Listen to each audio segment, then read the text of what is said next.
Hello, welcome to Block 1, Solving Problems with Addition and Subtraction.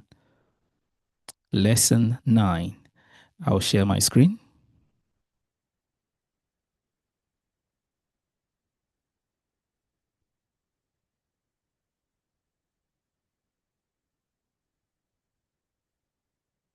So, in your previous lesson, you learned how to work and solve different perimeter problems using the knowledge that you learned from addition of integers, subtraction of integers, addition of decimals, and subtraction of decimals. In today's lesson, you're going to learn a really important aspect of maths that will serve you for a very long time, and that is financial maths problems. Before we start, I would like to ask you to do us a favor, like the video, share it with family and friends and others that you think will benefit, subscribe to the channel, and click on the notification bell so that when new videos are uploaded, you would be notified. Thank you. Before we start, I would like you to do these retrieval practice questions in 4 minutes. Assuming you've paused the video and you've answered these retrieval practice questions, here are the answers. Let's discuss them. So for the first one, you were asked how many pennies are equivalent to £1? It is 100 pennies. So 100 pence is equal to £1. Next, you're asked to complete the statement using the less than symbol, the greater than symbol, or the equal symbol. Of course, we know that a pound is equivalent to 100 pence. So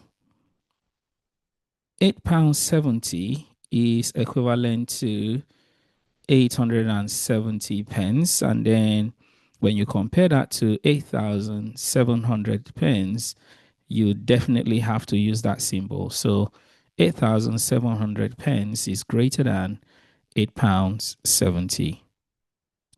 What is profit? Profit is when your sale price is greater than your cost price.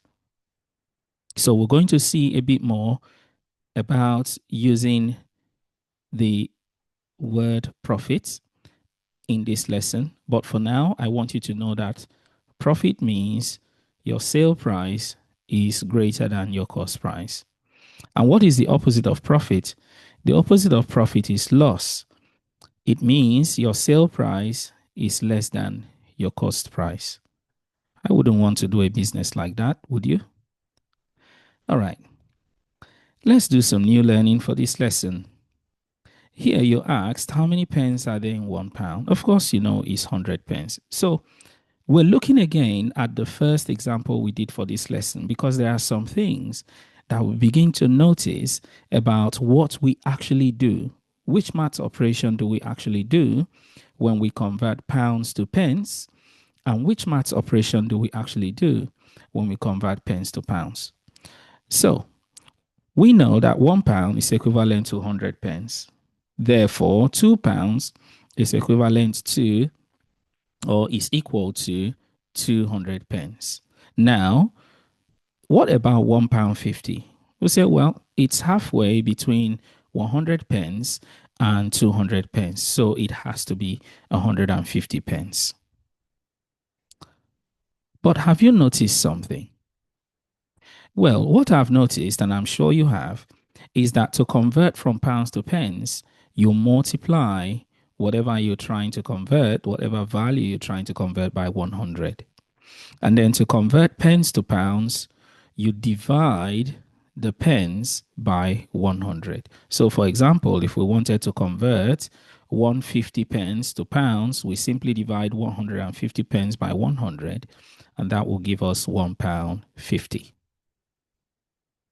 Let's look at another example. Eva buys a book costing £7.73. She pays with a £20 note. How much change does she receive? Have a think. How would you go about solving this problem? Well, is this correct? So we know to find the amount of change that Eva would get, we have to subtract £7.73 from the £20 note. Well, have you noticed that the place values on the columns do not match?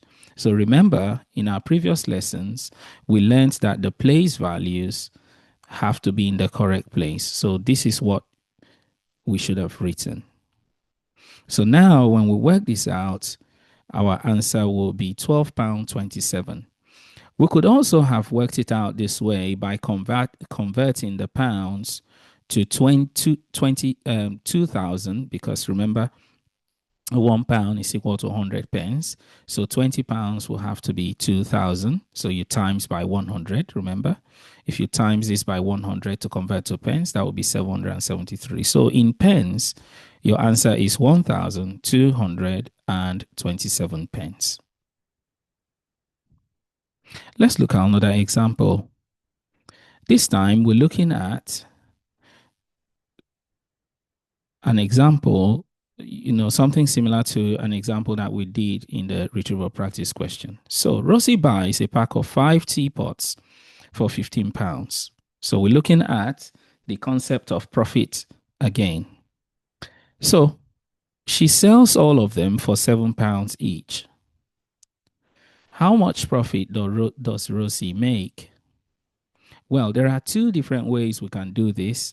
We may first say, well, how do we work out profit? Let's look at the meaning of these words. So profit means your sale price minus your cost price. Profit means your sale price minus your cost price. Now, we know that she bought 5 teapots for £15. So what is actually one teapot?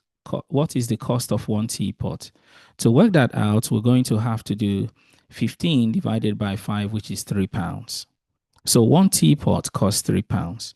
And then what profit did she actually make? So remember, she sold the teapot for £7 each. So to work out the profit, we'll do sale price, what she sold it for, minus what she bought it for. So she made a profit of £4 per teapot. Now the total profit, because there are 5 teapots, is going to have to be 4 times 5, which is £20. But we could have done it another way. We could have said, well, why don't we work out the total amount that she made after she sold the teapots? So if she sold 5 teapots for £7 each, she made £35. And of course, we know that to work out profit, we'll do sale price minus the cost price. So we'll do 35 minus 15. That gives us £20 profit. So we could have done this in two different ways. So Rosie makes £20 profit. All right, you've been doing some learning. You've learned some new key terms. You've learned what profit means. You've learned what loss means. You've also learned that to convert from pounds to pence, you multiply by 100. You multiply the pound value by 100. And to convert from pence to pounds, you divide the pence value by 100. Pause the video and answer questions 1 to 3 in 4 minutes. Assuming you've paused the video and you've answered questions 1 to 3, here are the answers. You can mark your work and celebrate your success. Really well done. So here I'll discuss just one of them and then I'll move on. So Brett gets £7 pocket money a week. He spends £2.99 on a magazine and saves the rest. How much money does Brett save every week? So you simply do that one minus that one. Okay. All right. This one, Whitney paid £140 for a tablet.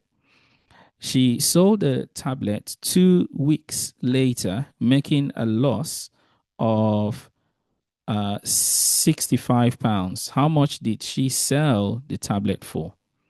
Now, this one I would have to do a little bit of, so she made a loss, right? So if you made a loss, then it means that, to obviously to calculate profit, you always do the sale price minus the, so profit is your sale price. So I'll write SP minus your cost price. So I'll write CP for the cost price. Now, Whitney paid £140. All right. So that's the cost price, £140. Now, um, she sold the tablet 2 years later, making a loss of £65. So here, even though this is written as profit, we'll say, well, it's loss. All right. So we'll write the £65 here. Okay. So it means this minus that gave us 100, made a loss of 65. Now, when you make a loss, it's actually negative. All right. When you make a loss, it's actually negative.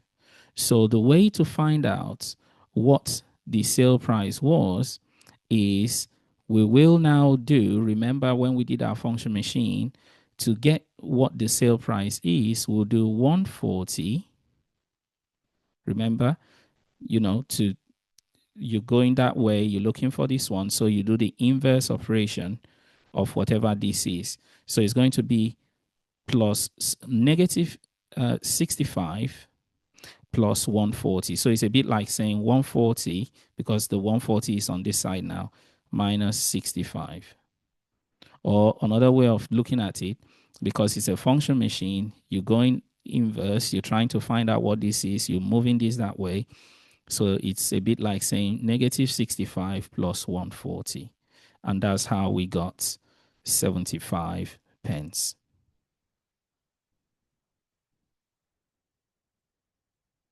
All right. So she sold the tablet for £75. Okay. All right. And you can check it. You say, okay, if she actually sold it for £75,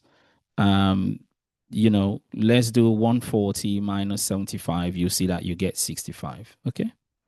All right. Very quickly, let's move on. Let's take this. Let's rub this off.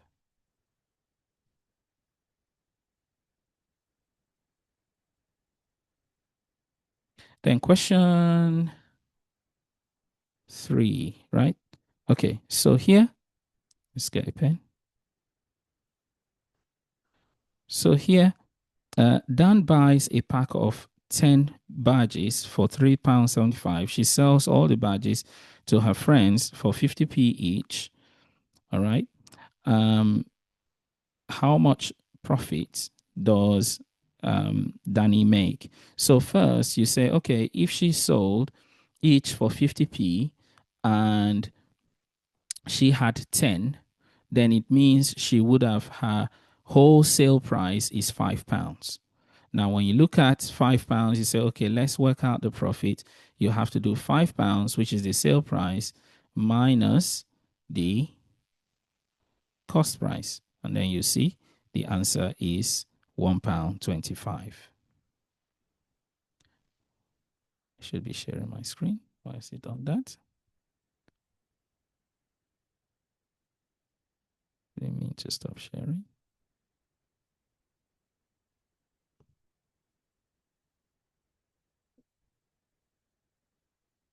All right.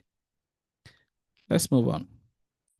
Okay, now let's look at some new examples. We're now going to look at examples of reading bank statements, or what otherwise called balance sheet. But before we do that, there are certain things you need to know what they mean. So when you look at a bank account, so the balance is the amount. So 3 words we're looking at now: balance, credit, and debit.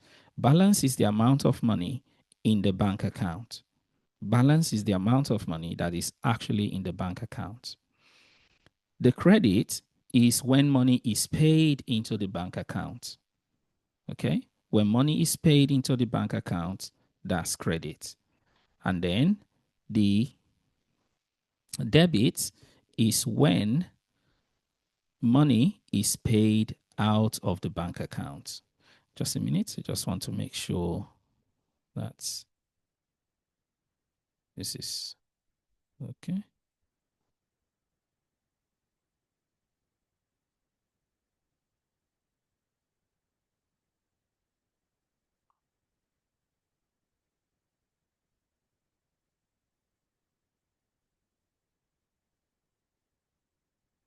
right, that's fine.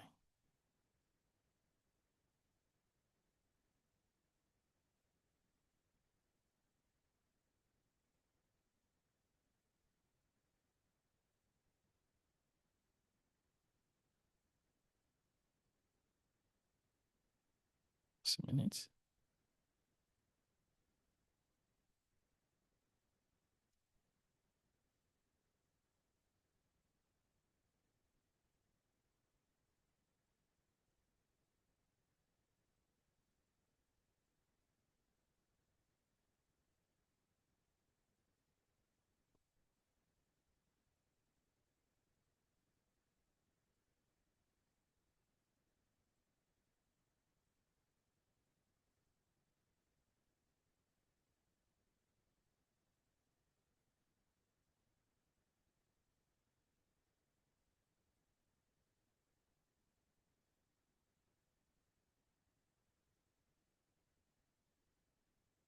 Okay. So so now that we know what these mean, so if we want to work out, um, if we want to work out, what the balance actually is, we say, well, the opening balance was £254.76. So if salary was paid in or wages of £1,402.11, to get what value the new balance will be, we're going to have to add them. So the new balance will go right there. Now, if money is paid out, to be able to work out the new balance, we'll have to do that number minus £34.45.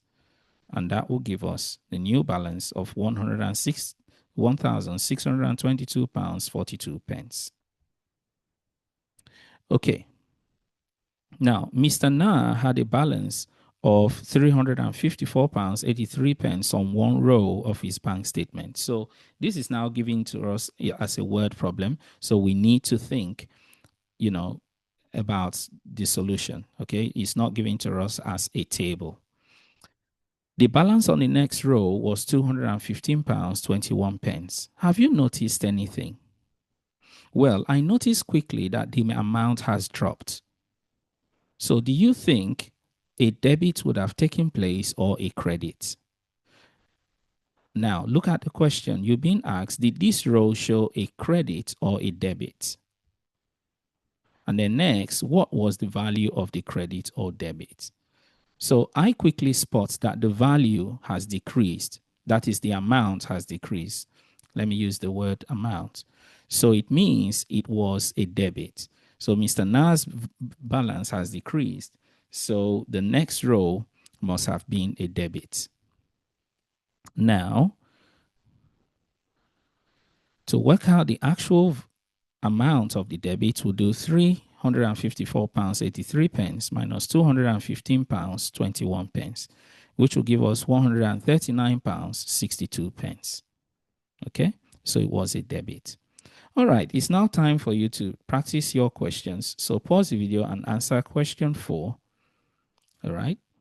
Question 4, you're given a bank statement and you're asked to use the bank statement to answer some questions. All right. So use the bank statement to answer the questions. And these are the questions. I'm afraid I gave you the answer. I gave it away. All right, here is the here are the answers. So you were asked what was the balance on 30th January. So you go to the statement and you read the value. Okay. On 30th January, the balance was 197.32 pence, right? How much did the cinema tickets cost? Right? So you go there, cinema tickets. You say, well, it was a debit, so that's £27.95. How much did Miss Hall receive as wages? You go to the bank statement, you look, okay, wages. She received £212.85. The money was paid in, it's wages, so it's credit. So you see there. How much was paid into the bank account in total between 27 January and 4th February? So you go to your bank statement between 27th January, you look at all the credits, and 4th February, and you add them all up. And then that gives you this answer. All right, pause the video and answer question 5 in 3 minutes.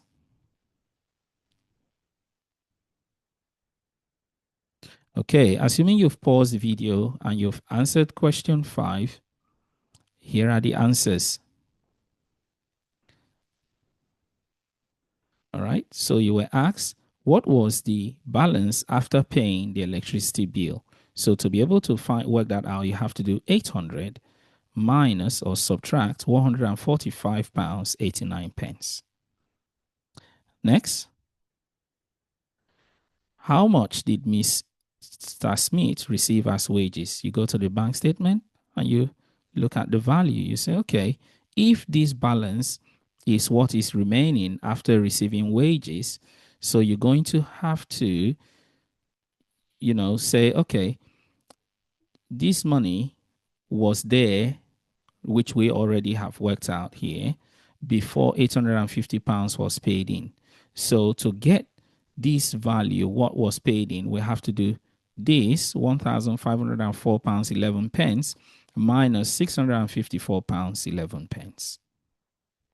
Next, work out the cost of Mr. Smith's phone bill. So you go again to the statement. So we don't know what the phone bill is, the cost, but we know that the amount dropped from £1,504.11 to this. So to get what the phone bill is, we have to do this amount minus this amount, and that gives us £79.99. Next, you ask, how much did Mr. Smith spend on clothes? So you go again to the statement, you say, okay, clothes, all right. So we know the amount was this before he did some spending, which obviously money going out is debit, so the value has to come in here. So you have to do, to get this number, you have to do this one minus this one, and then that gives you what he spent on clothes.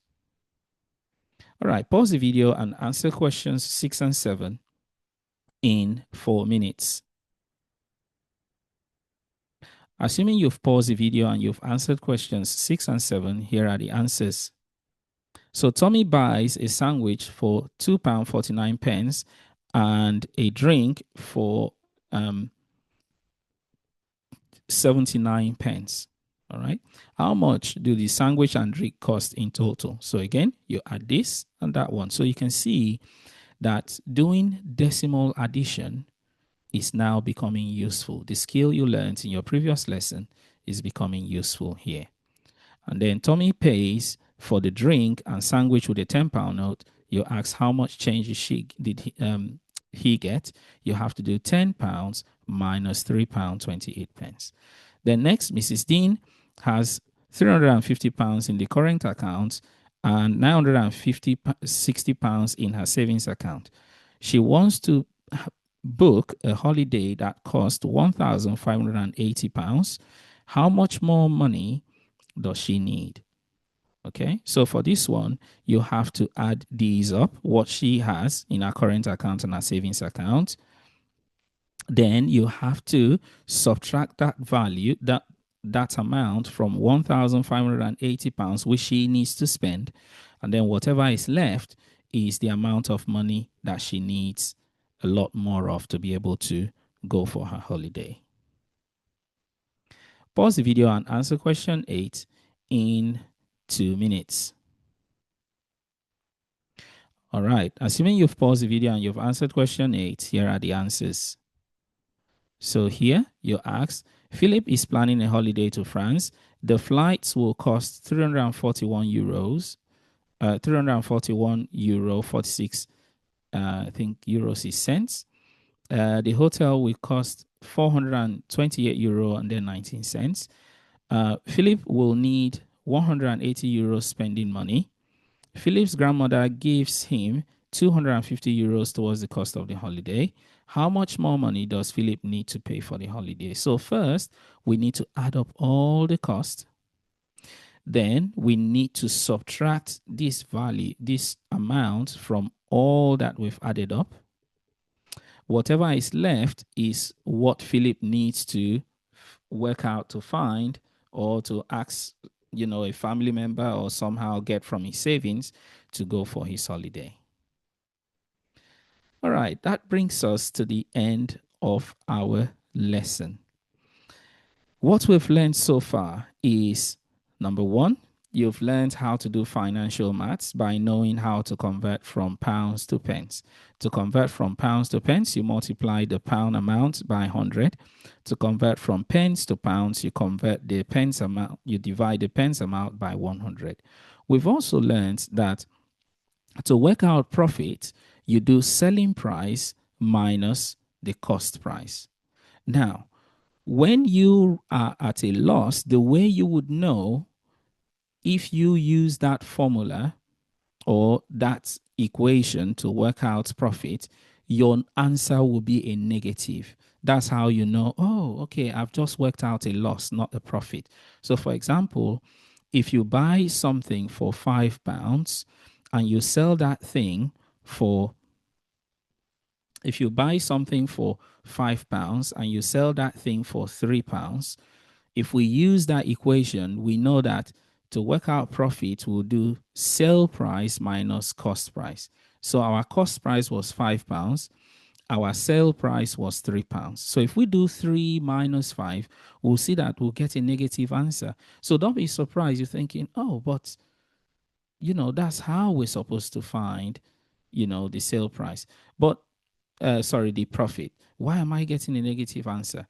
But if you use the other formula, the other equation, the one that I showed you at the start of the lesson, where I showed you that to find out loss, if you have loss, it means the cost price is higher than the sale price. You're not going to get a negative answer, but you need to be careful when you do that, knowing that you're working out a loss. Okay. All right. Financial maths is quite interesting. Well done for working hard and for, being patient, for learning in this lesson. Until next time, take very good care of yourself, and bye-bye.